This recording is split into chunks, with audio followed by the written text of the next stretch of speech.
Hi, and welcome back to Who Moved My Career, the podcast where we believe that the pivot is the point.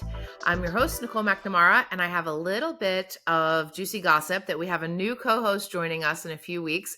We took a little August hiatus so that everybody could relax and enjoy the summer for a minute.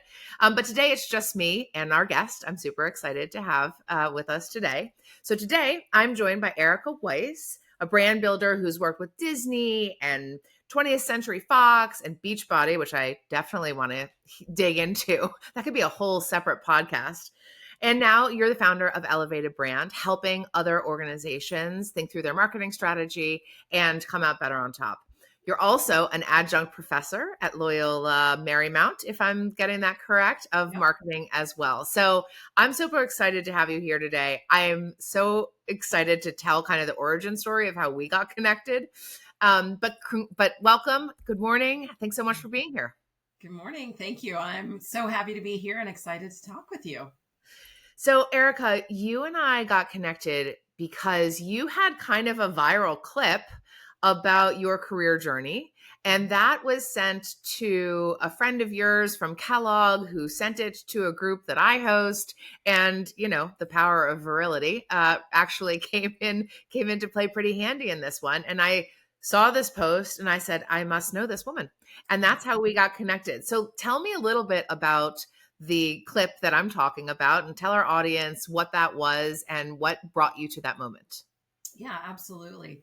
So the clip was about my roller coaster journey with my career and surviving layoffs. So the story is that, well, I'll cut to the chase pretty quickly. I went through 4 successive corporate layoffs over the course of 4 years. And it's just, like I said, it was a real roller coaster ride. But the story is about how I came out the other end so much stronger, so much more resilient. And it brought me to a place that I never could have imagined, where I started my own business as a fractional CMO. And I'm working with lots of different clients and really thriving and loving that. And then at the same time, I was also offered an opportunity to work as an adjunct professor at Loyola Marymount University. So, you know, out of all of this adversity and all of these ups and downs, it brought me to such an incredible place in my life and my career. Yeah, we talk a lot about the transition of what it feels like when you get laid off or you have a career pivot that maybe you weren't planning on. 4 is a lot. So tell us a little bit. I mean, I'm curious, was the first one the worst? Was the fourth one like, oh, I've been here before? Were each one of them painful in a different way? Like, help us understand what 4 in 4 years looks like. Yeah, absolutely. So I think you sort of hit the nail on the head. The first one was absolutely devastating to me. Mm-hmm. It took place in 2020. Tough year. And it was a tough year. I had never been laid off before. I had known a couple of people who had been laid off. Like, it just sounded like such a scary thing. And when it happened to me, I mean, it was completely devastating because A, I didn't see it coming.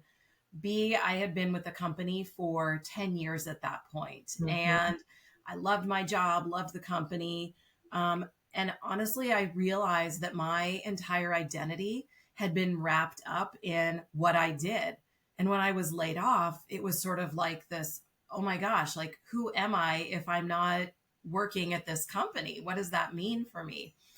The other thing that was really hard about it is, like I said, I had been at this company for 10 years. And when you're at a company for that long, you get comfortable, you stop networking, you stop kind of looking for outside inspiration, you get really comfortable with what you're doing. And I was working in marketing at the time, and marketing is just moving at the speed of light. And so if you're stuck in a little niche doing kind of the same thing for 5, 10 years, you kind of lose sight of the bigger picture and what's going on. So it was really an uncomfortable place to be, but it forced me to realize some of these mistakes that I had made in not sort of keeping up my network and not staying on top of all the trends and just getting too complacent. Mm-hmm. So because it was 2020, it took me quite a while to find a job in that environment. So I actually took that time to upskill. I took online courses to make sure that I was really up to speed on what was going on in marketing and in different industries. I took a lot of time to network and reconnect with people, and not in a cringy way, just I think sometimes networking kind of gets a bad rap, but it was I really agree. it was all about relationship building. Like, I wasn't calling people to say, hey, I need a job. It was building those relationships, and ultimately that is what networking is, and an exchange of ideas and value and support. So anyway, it took me a while, but I found my next job. I pivoted into the startup world because prior to that, I had always been at big corporate companies. And I wanted something different. There was a lot of like really interesting things going on in the D2C space. So I went to a startup and got, exactly the type of experience that I needed. Having to be really scrappy, really resourceful, wear a lot of different hats, just kind of do everything. So that was another way to help me sort of upskill and learn and get back into the market, and really to get my confidence back that I could still be part of the workforce. I could, Mm-hmm. really, I had really fantastic things to offer. So I was at that company for 7 months when they ran out of funding, very common in the startup Yeah. world. And so I got laid off. And that one, I would say, definitely stung less than my first layoff. This time around, I thought, okay, like it kind of sucks, but I know how to do this. I have confidence in my skills and abilities. I've broadened my network at this point. I've maintained really up to date knowledge and skills. So I set out to find a new job. This time it was so much easier. Just through my network, a great job came along at another startup about a month later. So I went to this other startup, which was a digital fitness company. And I was their CMO. And same thing, like it really gave me the opportunity to grow my network, to expand my knowledge, to really dig in to, all the craziness and all the problems and challenges and opportunities that come up when you work at a startup. So with this one, I was there for about 13 months, and the company just was having real problems with product market fit and just kept pivoting Mm. their strategy until sort of met the end of our runway there. So that was layoff number 3. And then, like I said, because, this one didn't sting, each successive Yeah. Hurts a layoff little stung a less. little bit less. Yeah. I was like, okay, I got this. I've been through this a couple of times now. I have a great network. I've really now amassed a lot more skills and abilities here. Now I've added all this great startup experience to my toolkit. So then I was able to get a job with a private equity owned company. They were actually partners of mine that I had worked with when I was at the fitness startup. Um, so I went over to this next company. It was great. I was really happy there. I had a fantastic boss. I sort of built out a new business vertical for them. And then after 14 months, one morning, my boss and I, along with a couple other executives of the company, got a phone call, and that was it. So that was layoff number 4. And this time I sort of saw it coming because I'm like, okay, I've seen the patterns. I've been Yeah. through this before. And honestly, the 4th layoff was kind of like, okay, all right, here we go again. But this time it was also a little bit different because I had stayed on top of my networking so much that within 2 weeks of getting laid off, I actually had 2 consulting offers that really fell into my lap. And this was just the power of people who knew me and all of the networking I had done. And up to that point, I really hadn't considered consulting because I really craved the so-called stability of working, a full-time job. And when I looked back, I realized that that stability was really an illusion because Mm-hmm. over the course of these 3 years, I mean, those could have been three different consulting clients for the amount of time that I was with them. And so with these two consulting offers, I just said, you know what? The universe is telling me something. It's time to do something a little bit different. And that was exactly the perfect time. As one of my other fractional friends likes to say, you can't be more unemployed than you already are. So this is the time to really reconsider and think like, is this the time for me to pivot into something new? And so for me, it happened very organically. And I really leaned into it. I leaned really hard into it and decided like, this is my path forward. This is what I'm going to do. And I went all in. Was there anything like, help us understand what was going on in your life at that time? And I say that because I think the idea of hanging your own shingle or, taking a more fractional or portfolio approach sounds so delightful, on paper.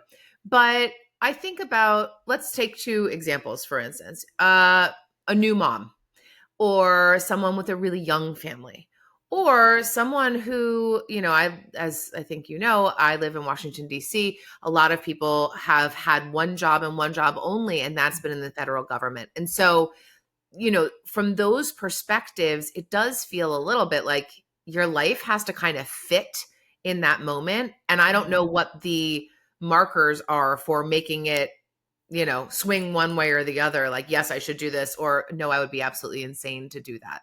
How did Mm-hmm. you process that?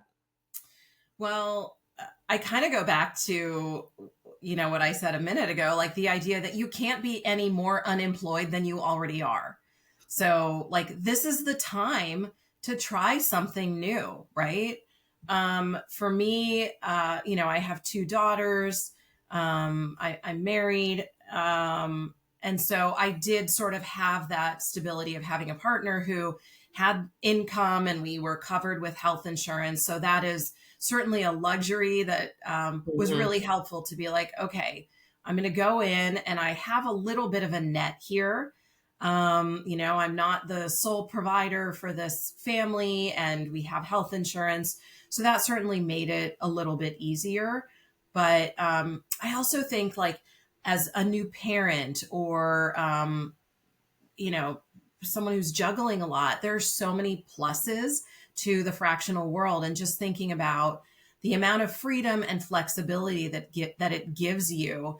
And so it's a little bit of a trade-off. Like, I think you just have to be comfortable with the fact and knowing that as a fractional, there are always going to be ups and downs. And so I think you have to have the stomach for it. But I think if you go in eyes wide open and know like that is a possibility, it can be feast or famine.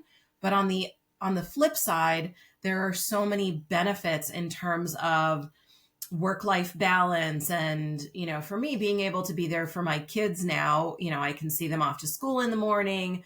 I'm Yeah. here when they get home. I can, take a break and drive them to their swim practice, attend school events. So I think honestly, it's just really going in eyes wide open and understanding like there will be ups and downs. And there are definitely going to be things about it that are uncomfortable, that are, really different from having a permanent full-time job where you come in every day, you have your job.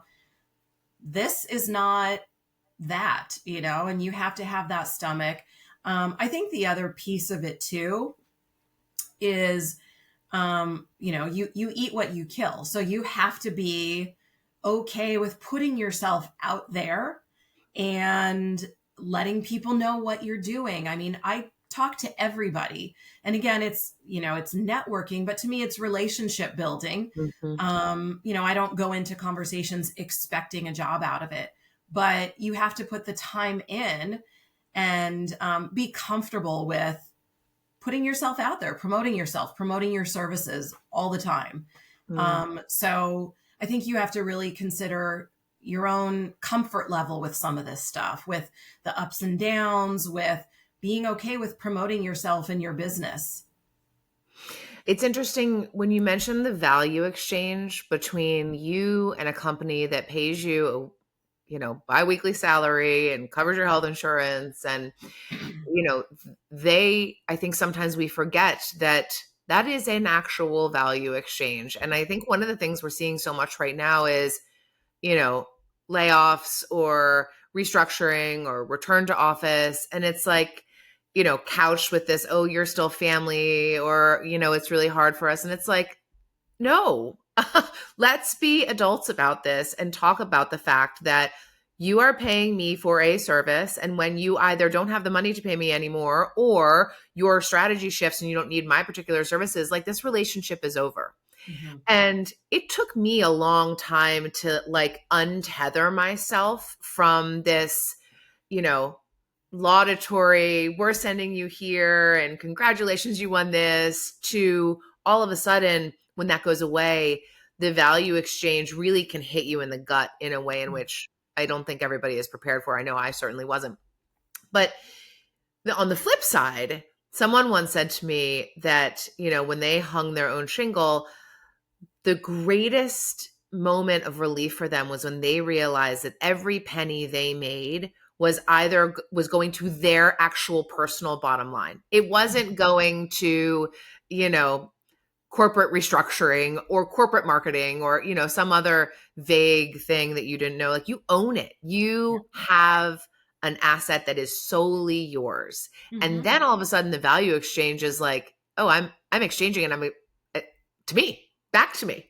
Yeah. What a great, what a much more fulfilling way of sharing my value with people and with organizations, because it goes back to me. I don't need to make some, CEO in some other place that I'm never going to meet more money, because I can do that for myself. Yeah. And I remember somebody once was explaining their story to me on the podcast, and I was like, that's such an unlock to realize that moment. But I don't know if you get there if you haven't gone through the pain. Do you think that's possible? No. Yeah. Oh, man. I wish the answer was yes. I mean, honestly, it is so gratifying for me to build my own brand, to feel like I have built something kind of out of thin air here. Like, I have a brand, I have a consulting business, I have something of high value that I'm offering to my clients. And, they're paying me what I'm worth. And I'm not sitting around, on meetings that I don't need to be on, or, doing silly reports or busy work, like you said, just to kind of fit into this corporate mold. Everything I'm doing is extremely intentional. Mm-hmm. I'm providing so much value without all of the extra fluff to my clients, and that feels great. And like I said, I have so much more freedom in my life. And I think there are just benefits on both sides, both for the consultant as well as for the companies that I'm working for. But yeah, at the end of the day, it's so gratifying to know everything I'm doing is specifically for me, for building my business, and I'm helping my clients in ways that they didn't have those resources internally. I'm bringing different insights and different perspectives, so I'm creating a lot of value for them as well. So I have a theory. In fact, I was just on a local news channel talking about this a few weeks ago. He slapped a microphone on me. I thought we were having a meeting, but we recorded. So, but one of the things I was saying is, fractional, I think, is still very nascent, Mm-hmm. And I do think that not everybody is built for this. And I do think you need to be a certain point in your stability and in your own tenure. But one of the things that he and I were talking about is, I believe that with the advent of AI, the ability for me as a CEO of a company to say, I don't want and I don't need to hire an FTE and pay for all the bloated costs, when what I really need is for someone to fix this discrete problem in this time boxed amount, delivering this value. And then when that is done, I'm glad we can be friendly. We can go to coffee. Maybe there's another opportunity for you, but there is a clear value exchange. Mm-hmm. I have this need. You can fill it. At the end, we're done. Yeah. But that I think is, and I think AI is going to accelerate that in just at a rapid pace because we don't need the same kind of infrastructure for all the other things that are happening. Do you feel that shift or am I insane? I think your thinking about it is completely right on. I don't know that I've seen a shift due to AI specifically quite yet, but I think you're thinking about it the right way. And I think we'll probably head that direction. But I think the other points that you hit on are exactly right. Fractional work is great for maybe startups who don't have the money to hire a full-time CMO or CTO or whatever it is. But it's also fantastic for a big company that like they have a really specific need, a specific project that either the team in place doesn't have the time or the bandwidth or the expertise or knowledge. So it's a great way for companies to flex up and down as they need really specific curated expertise or, outside perspectives on things. Mm-hmm. And I think one of the things that is really unique about fractional work versus consultants who might come in and out is that fractionals are very much embedded with the team. So I'm coming in and I'm part of that team. Sometimes I'm managing other people or I'm really overseeing a very discrete project within the organization, but I am embedded in that team. I'm not an in and out kind of thing. Mm-hmm. And there's so much that I can bring to companies with this outside perspective. I also am working with so many different clients, so I can bring insights from what I'm seeing for all my different clients and apply them. So there's a lot more value that you bring having that perspective. I'm just in violent agreement with you across the board on this. Let's talk brass tacks for a second. How does one do fractional? How do you get started? Like what are the steps that someone who says maybe I should really look into this? Like what was your first move? Yeah. Well, I was sort of lucky in that I had these two opportunities like really drop into my lap. But what I ended up doing was, I learned how to create a proposal. I talked to other people who I knew who had done fractional work. And I said, I have to figure this out. I have to understand how to create a proposal, how to figure out what do I charge. So I sought out people in my network who had done this before, and I really tapped into that. The next thing that I did was I got really crystal clear on what I do, what is my niche, what is my value. And I'm a brand marketer. So I was really excited to hire a designer.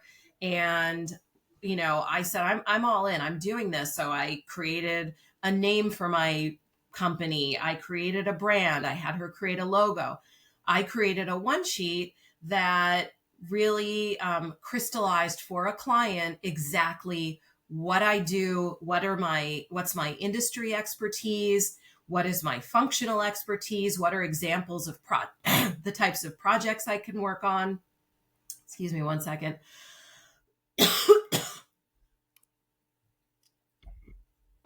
All right.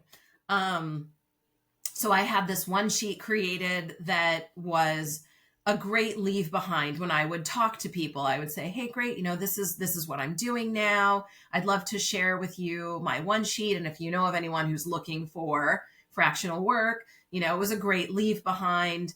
Eventually I had that turned into a website so I could just send someone a link. And to me, I think the biggest piece of that is business development and networking Mm-hmm. and being willing to put yourself out there. So part of that is just going through your network and reconnecting with old coworkers or bosses or vendors or agencies that you've worked with in the past, just to reconnect and build that relationship and let them know what you're doing. And to me, networking is sort of a muscle that you have to train, and it gets, you get more and more comfortable with doing it. And I've also found that there's a snowball effect. I talk to this person who says, oh, you really need to talk to this person. And so it kind of continues like that. And it Mm-hmm. starts to become effortless. I have a lot of fun with it. I love talking to lots of different people. So to me, that's sort of a fun aspect of this. And then the other thing too is just reaching beyond that, your sort of primary network is showing your thought leadership on LinkedIn. LinkedIn is an Mm-hmm. incredibly powerful tool. So I made sure that my profile was optimized to show exactly what I do. I put my branding up there, all of this to show that I'm serious about this, that it's professional, that I'm polished.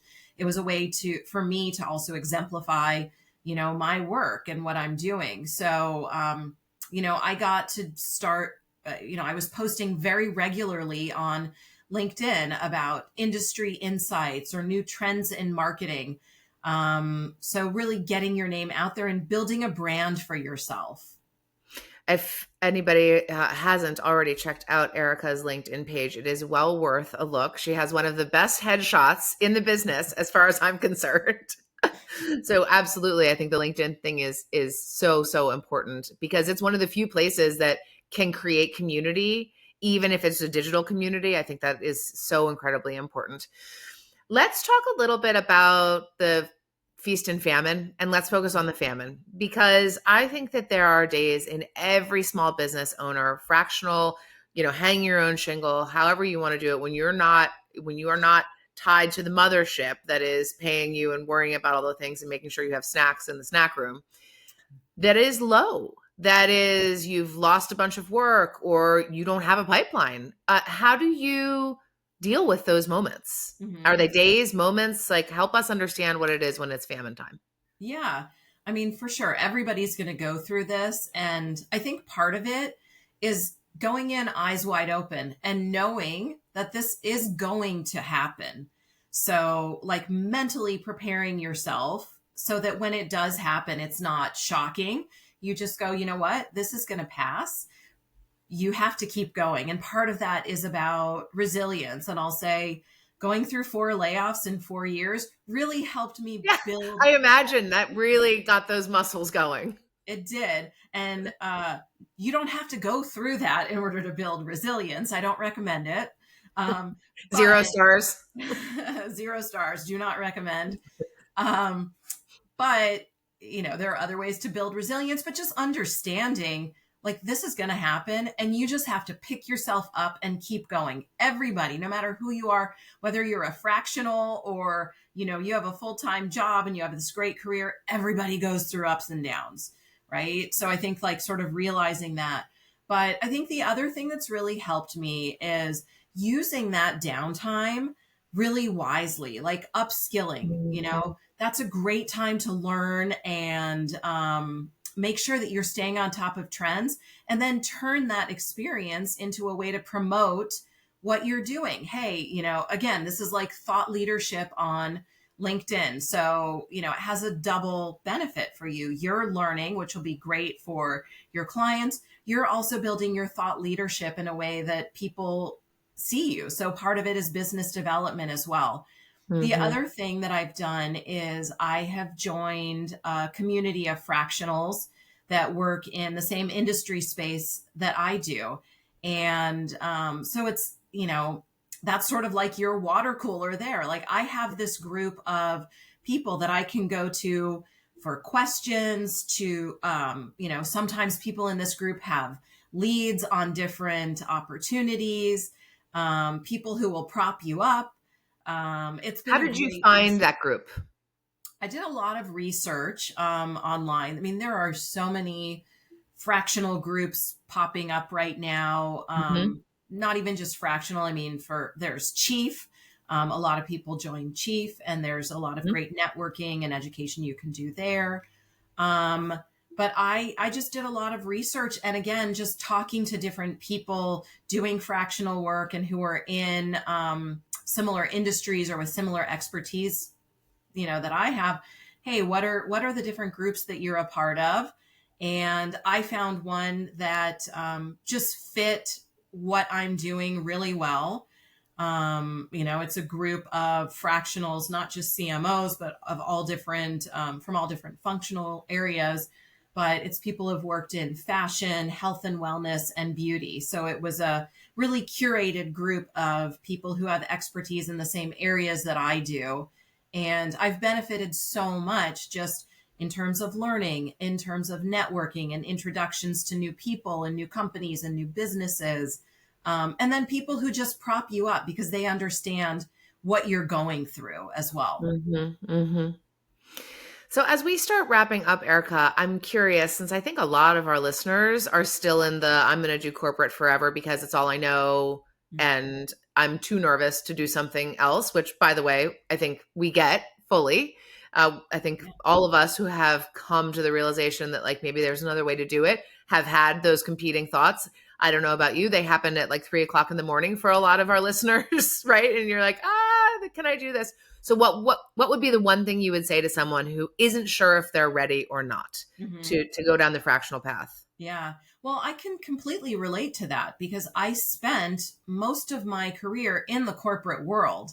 And I had friends who were consulting, and I always thought, oh, I don't know if that's for me. I don't know if I can do it. But in a way, I was almost forced to, after going through these 4 layoffs. And for me, it was like, something's got to change. I love the saying, this idea of don't wait until you're ready.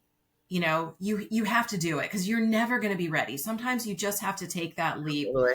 And one of the things that I tell my students in the classes that I teach is you can't learn to drive in a parked car.